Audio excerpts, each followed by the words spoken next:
오늘은 가나안 땅 진입을 위한 준비라는 제목으로 하나님 말씀 전하겠습니다. 우리가 보통 무슨 일을 하기 전에 이 준비가 참 중요하다 그렇게 말합니다. 우리가 어떻게 준비하느냐에 따라서 그 일의 성패가 달라지는 것입니다. 예를 들면 학생이 시험을 앞두고 어떻게 준비해야 됩니까? 그것은 열심히 공부해야 되겠죠. 열심히 공부하면 시험 잘 보게 되어 있어요. 운동선수들은 또 어떻게 준비해야 됩니까? 체력도 단련하고 그 종목에 맞게 열심으로 훈련을 하는 것입니다. 그러면 훌륭한 선수가 될 수 있어요. 예를 들면 여러분 권투 선수 어떻게 준비해야 될까요? 체력을 보강하면서 체육관에 나가서 잽도 날리고 또 잽도 피하는 법도 배우고 또 샌드백도 두드리고 이렇게 연습을 해야 합니다. 예전에 마이크 타이슨이라고 하는 미국의 유명한 권투 선수가 있었습니다. 여러분 아시는 분들 계실 거예요. 권투를 얼마나 잘하는지. 이 사람이 1985년에 한국 나이로 20살이에요. 미국 나이로 따지면 19살 정도 됐을 텐데 그때 프로에 데뷔해가지고 1년 만에 WBA, WBC 그리고 IBF 이 세 개 통합 타이틀 챔피언에 올랐습니다. 얼마나 잘하는지 몰라요. 주먹이 얼마나 센지 핵주먹이라는 그런 별명을 갖고 있습니다. 한번 제대로 맞으면 거구라도 그냥 다 쓰러져 버리는 거예요. 그래서 권투를 얼마나 잘하는지 프로로 데뷔한 이후에 37전승을 거뒀어요. 계속해서 37번 싸워서 다 승리를 거두었습니다. 그런데 이렇게 되다 보니까 좀 자만에 빠져서 그런지 이제 슬슬 자기 주먹만 믿고 준비를 안 합니다. 그러다가 사치스러운 생활을 하고요. 좀 이렇게 타락된 생활을 이렇게 하다가 보니까 그러다가 4년 뒤에 1990년에 당시에 이 제임스 더글라스라고 하는 무명의 선수에게 그냥 KO 패당해버렸어요. 그 뒤로 계속해서 내리막길을 걷다가 그냥 그러다가 지고 그러다가 은퇴를 해버렸다는 것입니다. 여러분 이것은 권투만이 아닙니다. 준비가 너무 중요해요. 우리가 모든 분야에서도 열심으로 준비하면 우리가 승리할 수 있어요. 자, 그래서 준비가 참 중요한데 오늘 본문에 보니까 여호수아가 이제 가나안 땅 진입을 앞둔 이스라엘 백성들에게 너희들은 준비하라 이 명령을 내리는 것입니다. 자, 이스라엘 백성들의 목표가 뭐죠? 그것은 가나안 땅에 들어가는 것입니다. 그 땅을 차지하는 거예요. 그런데 여호수아가 지금 우두머리들을 시켜가지고 온 백성에게 너희들은 준비하라 명령을 내리는 장면이에요.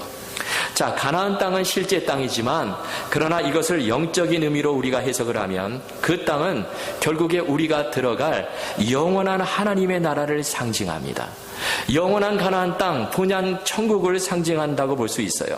자, 그렇다면 우리가 이 땅에 살아가고 있는데 우리도 광야길을 걸어가고 있는데 그 하나님 나라를 위해서 우리가 어떻게 준비를 해야 되는가, 이것을 또한 본문이 우리에게 가르쳐주고 있습니다. 그래서 오늘 본문이 참 중요한 본문이에요. 자, 우리가 이 땅에 사는 거 엄밀히 말하면 준비하는 과정이 있습니다. 우리가 준비를 잘해야 되는 거예요. 자, 그러면 우리가 어떤 준비를 해야 될까요? 오늘 본문은 저와 여러분에게 3가지 준비를 하라 말씀해 주십니다. 여러분 이 말씀 잘 들으시고 우리가 살아가면서 이 3가지 준비를 반드시 갖추셔서 정말 우리 삶 속에서 승리하시고 우리 모두 다 그 영원한 땅 하나님 나라에 다 들어가실 수 있기를 주님의 이름으로 축원합니다. 자, 첫 번째 준비는요, 우리가 성장해야 한다는 것입니다. 우리가 성장해야 한다. 자, 성장의 준비예요. 다시 말하면 어린아이에 머물러 있는 것이 아니라 장성한 사람이 되는 것입니다. 자, 우리 첫 번째 돼지 좀 띄워주셨으면 좋겠습니다. 자, 여러분 이 성장은 키가 크고 몸무게가 나가고 그런 성장이 아니라요. 이 성장은 내 믿음이 성장하고 내 영성이 자라나는 이런 성장입니다. 이 성장이 반드시 있어야 된다는 것입니다. 자, 본문에 보면 여호수아가 백성들에게 명령을 내립니다. 자, 지난 시간에요, 하나님께서 두려움에 빠져있는 여호수아에게 너는 강하고 담대하라 그렇게 말씀하시면서 내가 너와 함께하리라 그 말씀을 주시면서 이제 내가 너와 자손에게 약속한 그 땅, 가나안 땅에 들어가서 그 땅을 차지하라 말씀해 주셨어요. 자, 그러자 여호수아가 그 말씀을 즉각 실행에 옮기는 것입니다. 자, 머뭇거리는 게 아니에요. 아주 신속하게 실행에 옮깁니다. 자, 10절과 11절 말씀 우리 다시 한번 함께 읽겠습니다. 시작. 이에 여호수아가 그의 백성의 관리들에게 명령하여 이르되 진중에 두루 다니며 그 백성에게 명령하여 이르기를 양식을 준비하라. 사흘 안에 너희가 이 요단을 건너 너희의 하나님 여호와께서 너희에게 주사 차지하게 하시는 땅을 차지하기 위하여 들어갈 것임이나 하라. 아멘. 보니까 여호수아가 백성들에게 사흘 안에 요단강을 건널 것이다 그렇게 말합니다. 이게 짧은 시간이에요. 그러자 이스라엘 백성들 아주 신속하게 움직이는 것입니다. 여러분, 이러한 자세는요, 하나님을 신뢰하는 사람들만이 할 수 있어요. 우리가 하나님의 약속의 말씀 믿고 그렇게 하나님 의지하고 나가면 상황이 힘들어도 움직인다는 것입니다. 뒤로 미루지 않고 그 말씀을 내 삶 속에 적용하며 실천하며 살아간다는 거예요. 자, 그런데 11절을 보니까 여호수아가 온 백성에게 준비하라고 명령한 것이 있는데 그것이 무엇입니까? 바로 양식을 준비하라 이렇게 말씀합니다. 양식. 자, 그런데 왜 하필이면 다른 것이 아니라 양식을 준비하라 그렇게 말했을까요? 여러분, 양식은요 너무나 중요한 것입니다. 그래서 양식 준비하라 그러지 않아도 다 알아서 준비해요. 우리 교회도 어디 야외 예배 나가고 이렇게 놀러 갈 때 다 준비하시는 분들이 다 알아서 정말 맛있는 음식 다 준비합니다. 그게 우선이기 때문에 다 준비를 해요. 근데 이렇게 다 알아서 준비할 근데 굳이 지금 여호수아가 양식을 준비하라 또 그거를 말하는 거예요. 무기를 준비하라, 군대를 준비하라 그런 명령을 내는 것이 아니라 너희는 양식을 준비하라 이렇게 말했다는 것입니다. 자, 그렇다면 본문에 나오는 이 양식 무엇을 말하는 것일까요? 이 양식은 만나는 아닙니다. 만나가 아니에요. 이스라엘 백성들 그때까지 사실 만나를 먹고 있었습니다. 광야 생활 40년 동안 하나님께서 만나를 내려주셔서 이스라엘 백성들을 만나를 먹고 지내는데요. 그런데 여호수아가 지금 양식을 준비하라 할 때 그 양식은 만나가 아니라 이것은 일종의 전투식량이에요. 여러분, 군대에 다녀오신 분 아시겠지만 그런 분들 보면 군대에서 훈련을 할 때 이렇게 멀리 훈련을 나갈 때는요 꼭 전투식량 싸가지고 갑니다. 근데 그 전투식량 그냥 평소에 먹으면 별 그렇게 맛있는 건 아니에요. 그래서 정말 훈련하고 땀 흘리고요 그렇게 그 자리에서 먹게 되면 정말 꿀맛 같아요. 저도 먹어봤는데요, 이 팩 같은 데 들어있는데 쫙 찢어가지고 그 안에 있는 게 먹게 되면은 정말 맛있어요. 그런데 지금 여호수아가 말씀하는 이 양식이 바로 이 전투식량입니다. 자, 그런데 왜 전투식량을 준비하라고 했을까요? 지금 만나가 그친 것이 아닙니다. 만나는 지금도 내려요. 그런데 여러분, 이제 전투가 곧 시작이 되는데요, 전투하는 중에, 전쟁하는 중에 한가롭게 만나 거두러 다닐 수가 없어요. 만나는 아침에 새벽에 내리는데 그 만나를 아침에 거두어야 하는데 전쟁 중에 이것저것 다니면서 만나 거둘 시간이 없습니다. 또 만나는요 하루치만 거둘 수 있어요. 그 다음날 되면 다 썩어버립니다. 못 먹어요. 그래서 만나는 비축할 수가 없기 때문에 여호수아가 전투식량을 준비하라 그렇게 말했다는 것입니다. 그리고 또 한 가지, 이 양식을 준비하라는 이유는요, 이제 곧 만나가 그칠 것이기 때문에 그래요. 여러분, 만나는 계속해서 내리는 것이 아닙니다. 자, 만나는 이스라엘 백성들이 가나안 땅에 들어가면 그쳐요. 자, 정확히 그치는 시점이 언제냐면 여호수아서 5장 12절에 보면 그것이 나와 있습니다. 자, 거기 보시면요, 또 그 땅의 소산물을 먹은 다음 날에 만나가 그쳤으니 이스라엘 사람들이 다시는 만나를 얻지 못하였고 그 해에 가나안 땅의 소출을 먹었더라. 자, 만나는요 이스라엘 백성들이 가나안 땅에 들어가서 그 땅의 소산물 소출을 먹은 그 다음 날에 그쳐버렸습니다. 그래서 이제 가나안 땅에 들어가게 되면 이스라엘 백성들이 스스로 알아서 양식을 구해야 되는 거예요. 이런 이유 때문에 여호수아가 너희는 양식을 준비하라 명령했다는 것입니다. 자, 그런데 이것은 겉으로 드러난 준비이지만 우리가 더 깊이 들어가게 되면 여기에 중요한 영적인 의미가 담겨져 있습니다. 자, 이스라엘 백성들 광야 생활하는 동안 하나님께서 모든 것을 다 책임져 주셨어요. 백성들 만나를 먹습니다. 또 하나님께서 오아시스도 발견하게 해주시고 반석에 물도 터치셔서 물도 먹여주십니다. 그리고 하나님께서 구름 기둥, 불 기둥 나타나게 보여주셔가지고 이스라엘 백성들 지켜주시고 길도 다 인도해 주시는 거예요. 어떻게 보면 이 광야 생활을 하던 이스라엘 백성들은요, 아기와 같습니다. 아기 다 챙겨줘야 되는 것이죠. 여러분, 아기가 할 수 있는 것은 거의가 없습니다. 뭐 우유도 줘야 되고 목욕도 시켜줘야 되고 옷도 갈아입혀줘야 되고 뭐 다 부모가 하나부터 10까지 다 챙겨줘야 돼요. 제 둘째 딸아이가 저 동부에서 태어났어요. 3월 달에 태어나는데 동부 3월 달 날씨는 좀 쌀쌀합니다. 그런데요, 낳자마자 이제 아기 데리고 집에 왔는데 저희 집사람 산모예요. 그래서 힘들어서 누워있는데 그때 한 달 동안 제가 저도 힘들었어요. 왜 그러냐면은 그때 장모님이 와 계셨어요. 그래서 낮에는 장모님이 아기 다 돌봐주십니다. 근데 밤에까지 그럴 수는 없잖아요. 그래가지고 밤에는 주무시고 이제 밤이 문제인데요. 그때 제가 이 원베드룸 아파트에 살고 있었습니다. 마루가 하나 있고 그 다음에 방이 하나 있는데 밤에 잘 때 저희 장모님은 마루에서 주무세요. 그 주방도 있습니다. 그리고 저와 아내와 첫째 아이, 그 다음에 둘째 아기 이제 방에서 자는데요. 근데 이 둘째 이 아이가요, 얼마나 이 정확한지 한 2시간마다 울어대는 거예요. 먹성이 굉장히 좋습니다. 굉장히 잘 먹어요. 그래서 잘라 그러면 울어요. 그러면 또 제 아내 아기 낳고 누워있는데 또 부엌에 나가서 우유 타갖고 오기 힘들잖아요. 또 밖에 장모님도 계시는데 그거 다 이렇게 듣고 있어요.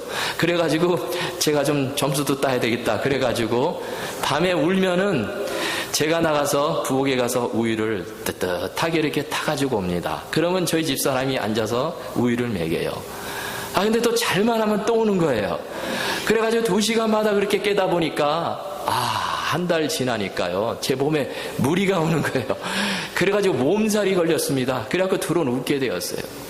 여러분, 제가 왜 이 말씀을 드리냐면요, 이 아기 하나를 위해서 온 가족이 다 신경을 쓰는 것입니다. 여러분, 아기는 다 챙겨줘야 돼요. 근데 광야 생활을 하는 이스라엘 백성들이 바로 이 아기와 같아요. 하나님께서 하나에서 10까지 다 챙겨주는 것입니다. 만나도 주시고 물도 주시고 구름기둥 물기둥 다 보호해 주시고 길까지 다 인도해 주세요. 그런데 본문에 보니까 이제 가나안 땅에 들어가면 다른 생활을 해야 되는 것입니다. 지금 가나안 땅에 들어가게 되면요, 일단 만나가 그쳐버려요. 불기둥 구름기둥 다 사라져버립니다. 가나안 땅에 들어가면 더 이상 아기와 같은 생활을 할 수가 없어요. 이런 의미에서 여호수아가 지금 너희는 양식을 준비하라, 그렇게 명령했던 것입니다. 본문 11절에요. 양식을 준비하라 이렇게 되는데, 이것을 원문에 가깝게 번역을 하면 너희 스스로 양식을 취하라, 그런 의미입니다. 너희가 힘들어가지고 너희 스스로 알아서 소산물 양식을 취하라는 거예요. 그렇게 살아가라는 것입니다. 여러분, 그렇다고 해서 하나님께서 안 도와주신 것이 아닙니다. 우리 하나님은 살아계신 하나님, 전능하신 하나님이시기 때문에 광야길에서도 이스라엘 백성들 보호해 주시고 가나안 땅에 들어가서도 보호해 주십니다. 그런데 여기서 양식을 스스로 준비하라는 것은요, 이제 아기 생활에서 그만 벗어나서 성장하라는 뜻이에요. 장성한 사람이 되어 살아가라라는 말씀입니다. 언제까지 아기처럼 살아갈 수 없다는 것이죠. 이것은요, 하나님 의지하지 말고 내 혼자 힘으로 살아가라, 그 뜻이 아니라 이 말씀은 너 스스로 누가 시키지 않아도 혼자서 알아서 보다 적극적으로 하나님 의지하고 붙들고 그렇게 신앙생활 하라는 뜻입니다. 보다 성숙한 믿음의 사람이 되어 그렇게 하나님 섬기라는 뜻이에요. 보면요, 이 광야 생활에서 먹었던 만나, 오늘 본문에 나오는 양식과 차이가 있습니다. 여러분, 이 만나는 성경에 의하면 어떤 과자? 이건 일종의 과자예요. 마치 꿀 섞인 과자와 같았더라, 그렇게 말합니다. 입에 넣으면요, 과자처럼 그냥 녹아지고 아주 부드럽습니다. 그런데 이 양식은 달라요. 이 양식은 전투식량인데 이것은 오랫동안 보관할 수 있어야 되기 때문에 이때 당시 여호수아가 양식을 준비하라 할 때 그 양식은요, 여러분, 이스라엘 백성들은 농사 짓는 백성들이 아니에요. 대신 양과 소 이런 가축들은 갖고 있습니다. 그래가지고 양을 잡아가지고 그 고기를 햇볕에 말려요. 또 물고기를 잡아서 햇볕에 말려요. 그러면 딱딱하게 굳어집니다. 이게 완전히 건조식품이 되는 거예요. 쥐포처럼 되는 것입니다. 그럼 그거 갖고 다니면서 먹는 거예요. 여러분, 이 양식은요, 이 전투식량은 거친 음식이에요. 이거는 질깁니다. 이게 입에 잘 그냥 넘어가질 않아요. 씹어야지만 넘어가는 음식입니다. 여러분, 무슨 뜻일까요? 내가 성장하게 되면 내가 좋아하는 것만 먹는 것이 아니라 거친 음식도 먹어야 된다는 것입니다. 내가 좋아하는 일만 하는 것이 아니라 내가 싫어하는 일도 해야 된다는 거예요. 내 희생이 요구되는 힘든 일도 할 때가 있습니다. 바로 우리 신앙생활이 그렇다는 거예요. 여러분, 광야 생활은 어떻게 보면 하나님의 은혜가 머무는 곳이지만 그러나 소극적이고 수동적인 생활이었어요. 그러나 이제부터는 가나안 땅에 들어가서는 보다 적극적으로 정말 너희들이 양식을 구하며 희생하고 스스로 섬기며 하나님 그렇게 섬기며 살라라는 말씀입니다. 이것이 바로 양식을 준비하라에 담긴 귀중한 영적인 의미입니다. 여러분, 우리가 성장해야 된다는 것입니다. 더 이상 아기와 같이 살지 말고 장성한 사람이 되어 이제는 좀 딱딱한 음식도 먹고 알아서 정말 하나님께 열심히 봉사하고 정말 예배도 잘 드리고 충성을 다하는 그런 성도가 되라는 말씀입니다. 보면요, 오늘날 많은 교회들을 보면 그 안에 수십 년 교회를 다니는 성도님들이 있습니다. 그런데 어떻게 보면 이 아직도 아기와 같은 신자들이 있어요. 계속해서 먹여줘야 되고요. 혼자서 아무것도 할 수 없는 그런 성도가 있습니다.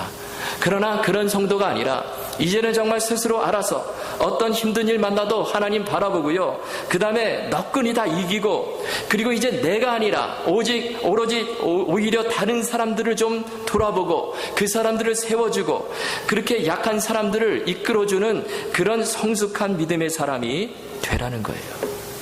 여러분, 저와 여러분이 오늘 이 여호수아가 백성들에게 너희는 양식을 준비하라 이 말씀 기억하시고요. 우리 스스로 양식을 준비하고 정말 성숙한 하나님의 자녀가 되어 우리 모두 그렇게 승리의 길 걸어가실 수 있기를 주님의 이름으로 축원합니다.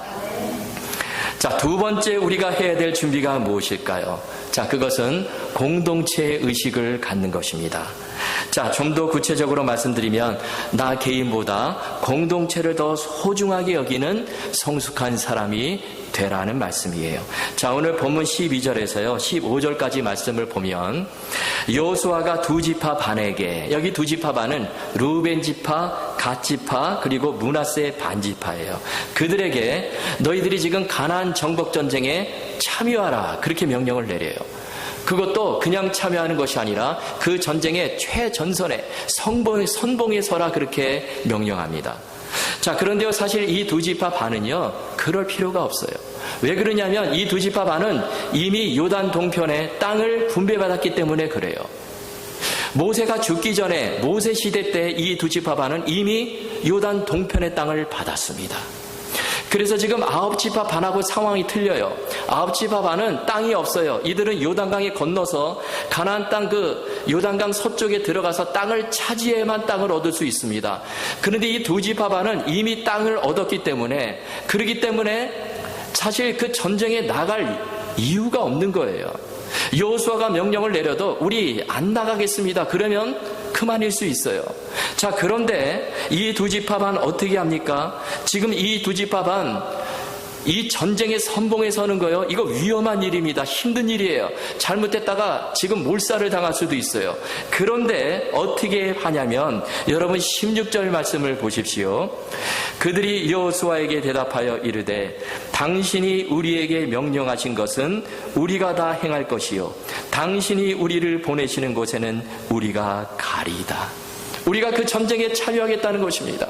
우리가 요단 동편 이 땅이 있을지라도 지금 가나안 정복 전쟁에 요단강을 건너서 참여를 하고, 그리고 우리가 전쟁의 제일 최전선에 선봉에 서겠다는 거예요. 참 아름다운 모습이죠. 자신이 누리던 그 기득권을 포기하고 이스라엘 공동체를 위해서 전쟁에 나가는 것입니다. 참으로 멋진 사람들이에요. 여러분, 우리가 살면서 해야 될, 갖춰야 될 두 번째 준비가 무엇입니까? 바로 이 공동체의 의식을 갖는 것입니다. 내가 지금 안 해도 되는 그런 상황이지만 그래도 공동체를 위해서 하는 것입니다. 우리가 신앙생활할 때도요, 누가 봉사하면 나와 상관이 없어, 그게 아니라 공동체의 의식을 가지고 함께하는 것입니다. 어떻게 보면 저분이 알아서 다 하니까 정말 나는 안 해도 되겠지, 그게 아니라요, 그냥 선봉에 서가지고 함께 도와서 그렇게 일해 나가는 것입니다. 이것이 바로 공동체의 의식이에요. 여러분, 모든 교회 일이 다 그렇습니다. 이 두 지파 반처럼 공동체를 먼저 생각하고 그렇게 하나님 섬기라는 말씀입니다. 그런데 그것이 결코 나 개인에게 손해가 되는 것이 아닙니다. 여러분, 그렇게 함으로써 공동체가 살기 때문에 결국에는 내가 사는 것입니다. 우리가 공동체가 잘 돼야 내가 잘 되는 것입니다. 그런 마음으로 우리 주님 섬기라는 말씀입니다. 자, 여러분, 빌립보서 2장 4절에 보면 이런 말씀이 있습니다. 자, 우리 함께 다 같이 읽겠습니다. 시작. 각각 자기의 일을 돌아볼 뿐더러 또한 각각 다른 사람들의 일을 돌아보아 나의 기쁨을 충만하게 하라. 여기 보니까 내 일만 돌아보는 것이 아니라 각각 다른 사람의 일도 돌아보라 말씀합니다. 여러분, 이것이 바로 공동체의 삶이죠. 오늘 두 지파 반이요, 이것을 하는 것입니다. 내 일이 아닐 수 있어요. 그러나 그 가나안 정복 전쟁 공동체를 위해서 참여하고 선봉에 서서 그렇게 함으로 이스라엘 온 공동체가 함께 살게 되는 거예요.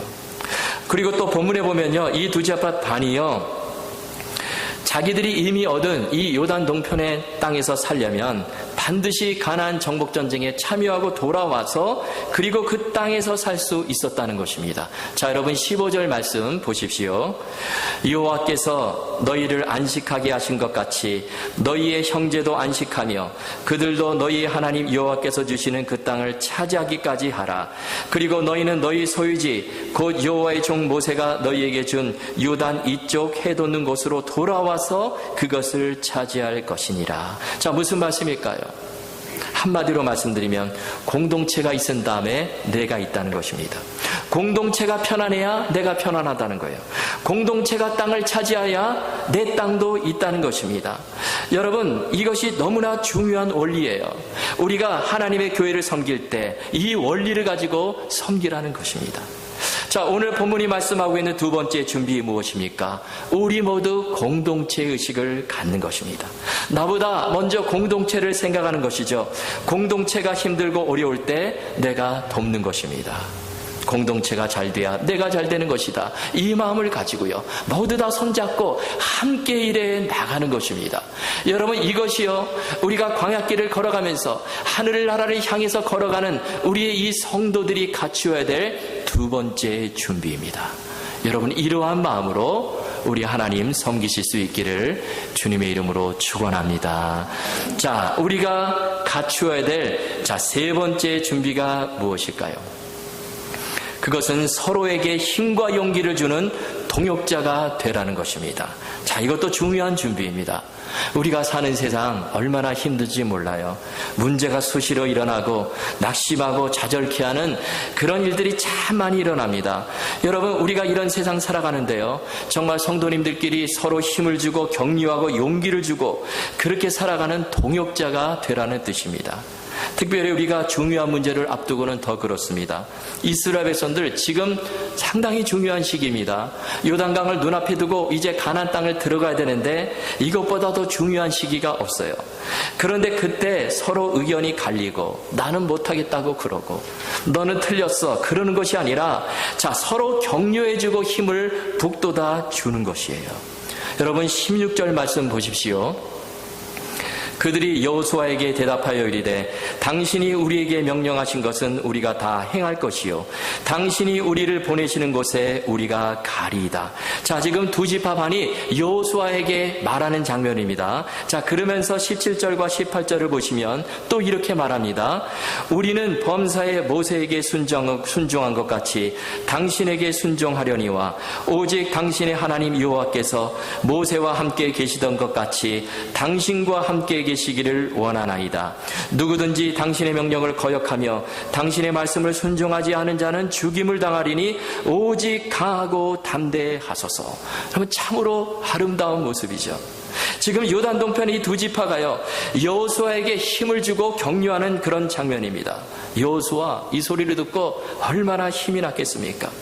여러분, 우리가 힘든 세상 살면서, 신앙생활하면서 정말 필요한 것은요, 이렇게 나에게 힘과 위로를 주는 동역자가 필요하다는 것입니다. 이것은요, 영적인 동역자예요. 여러분, 이런 분들이 있으십니까? 아니면 내가 정말 다른 사람들에게 이렇게 위로와 용기와 격려를 주는 이런 영적인 동역자로 살아가고 계십니까? 사도행전 18장 1절에서 11절까지 그 내용을 보면요, 사도 바울에게 4명의 동역자, 그 명단이 나옵니다. 그 사람들이 누구냐면 브리스길라, 아굴라, 그리고 실라와 디모데예요. 그런데 이들 4명의 동역자들은요, 다 바울에게 힘을 주고 용기를 주는 그런 동역자들인데, 그런데 특징이 있어요. 그 중에 이 브리스길라와 아굴라는 어떤 사람들이었냐면요, 바울에게 물질적으로 도움을 주었던 사람들입니다. 이 사람들의 직업이 바울과 같았어요. 이 사람들도 천막을 만드는 사람들이었습니다. 그런데 이 브리스길라와 아굴라가요, 바울의 사역을 헌신적으로 도와줍니다. 자신의 집을 교회로 제공을 하고, 또 바울의 물질적인 후원자가 되어 이렇게 섬기고, 그래서 바울이요, 나중에 이 브리스길라 아굴라 부부가 정말 너무 헌신하니까 나를 위해서 목이라도 내어놓을 사람이다, 그렇게 칭찬을 했어요. 그런데 바울에게는 이것만으로는 좀 부족했던 것 같습니다. 여러분, 바울이 정말로 힘들고 어려울 때 바울을 영적으로 붙들어주고 격려해주고 용기를 주었던 그런 동역자들이 또 있었는데, 그 사람들이 누구냐면 바로 실라와 디모데였다는 거예요. 자, 그래서 사도행전 18장 5절에 보면 이런 말씀이 나옵니다. 자, 우리 함께 같이 읽겠습니다. 시작. 실라와 디모데가 마게도냐로부터 내려오매 바울이 하나님 말씀에 붙잡혀 유대인들에게 예수는 그리스도라 밝히 증언하니. 자, 여기 중요한 말씀이 나옵니다. 자, 사도 바울이요, 지금 힘든 상황인데, 근데 저 말씀해 보니까 하나님 말씀에 붙잡혀서 갑자기 유대인들에게 예수는 그리스도라 밝히 증언하며 그렇게 복음을 전했다는 거예요. 자, 그런데 물론 하나님 말씀에 사로잡혀서 그런 이유도 있지만, 자, 그 앞에 어떤 일이 벌어집니까? 실라와 디모데가 마게도냐로부터 내려오매, 이 두 사람이요, 지금 바울에게 온 것입니다. 그러자 바울이 그 사람들을 보고 영적인 힘을 얻는 거예요. 그 사람들을 보고 위로와 격려와 용기를 얻는 것입니다. 그래가지고 바울이요, 말씀에 붙잡혀가지고 일어나서 예수는 그리스도라 복음을 담대하게 선포했다는 것입니다. 여러분, 실라와 디모데는 영적으로 바울을 도와주었던 그런 동역자들이었습니다. 그래서 여러분, 디모데 후서에 보면요, 바울이 디모데에게 이 서신을 써보내면서 디모데야, 속히 내게로 오라, 그렇게 말했습니다. 너는 겨울이 오기 전에 내게로 오라. 이때 바울이 어디 있습니까? 로마 감옥에 갇혀 있어요.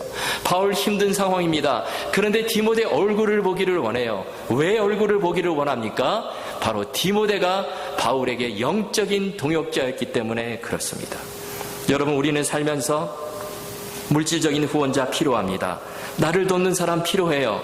그러나 그것만 갖고 되는 게 아니에요. 정말 우리 영혼에 힘을 주고 위로를 주는 그런 영적인 동역자도 필요하다는 것입니다. 저도 목회를 하면서 특별히 이런 영적인 동역자들이 절실히 필요할 때가 있습니다. 여러분, 목사도 힘들고 지칠 때가 있습니다. 그때 저에게 힘을 주고 용기를 주는, 그런 말을 건네주는 동역자가 필요할 때가 있어요. 만나면 정말 상황이 안 좋아도요, 목사님 염려하지 마십시오. 하나님이 함께 계십니다. 다 잘 될 것입니다. 목사님 힘내십시오. 이런 말을 드리면 제가 얼마나 힘이 나는지 몰라요. 그런데 만나는데 자꾸 이렇게 좀 부정적인 말을 합니다. 그러면 저도 덩달아 힘이 빠져요. 여러분, 오늘 본문에 보면요, 상황이 안정되고 좋아 보여서 이 두 지파반이 여호수아에게 나와 지금 그런 소리를 하는 게 아니에요. 지금 상황이 최악입니다. 가나안 땅, 하나님을 모르는 이 정말 기골이 장대한 이 가나안 족속들이 살고 있어요. 거기 가면 그들과 전쟁을 해야 됩니다. 많은 사람들이 죽을 수 있어요. 그리고 또 이 두 지파반, 정말 어떻게 됩니까? 그 전쟁에 선봉에 서야 되는 거예요. 잘못하면 몰살당할 위기도 있습니다. 그리고 그 전에 요단강도 건너가야 돼요. 이때 요단강은 물살이 센 시기인데 여러 가지로 지금 상황이 않습니다. 그런데 그런 위기 가운데서도 이 두 지파 반이요, 자기보다 여호수아를 생각하고 위로해주고 힘을 주는 것입니다. 여호수아, 강하고 담대하십시오. 하나님이 함께 하십니다. 용기를 내세요. 우리는 당신의 명령에 따르겠나이다. 너무나 멋진 장면이죠. 여러분, 우리가 살면서 갖추어야 될 세 번째 준비는 우리가, 저와 여러분이 이렇게 상대방에게 힘과 용기를 주는 그런 성도가 되라는 것입니다. 정말 상황이 좋지 않고 힘들어도요, 하나님이 함께 하시면 할 수 있습니다. 힘내세요. 다 잘 될 것입니다. 이렇게 서로에게 용기를 주는 동역자로 살아가라는 그런 말씀입니다. 사랑하는 성도 여러분, 우리도 지금 영원한 가나안 땅 하나님 나라를 향해 가고 있습니다. 오늘 본문에서 하나님은 그러한 저와 여러분에게 세 가지 준비를 갖추라 말씀합니다. 자, 그것은 내가 먼저 성장하는 것이고, 또 공동체 의식을 갖는 것이고, 또 그리고 서로에게 힘과 용기를 주는 영적인 동역자가 되어 살아가라라는 말씀입니다. 여러분, 우리 모두 다 이 세 가지 준비를 다 갖추셔서 우리가 가는 인생길에 나타나는 모든 어려움 다 이기시고요, 그로 말미암아 정말 우리 교회가 더 든든히 세워지고, 정말 우리가 걸어가는 이 길에 하나님의 놀라운 은혜와 승리가 주어질 수 있기를 주님의 이름으로 축원합니다.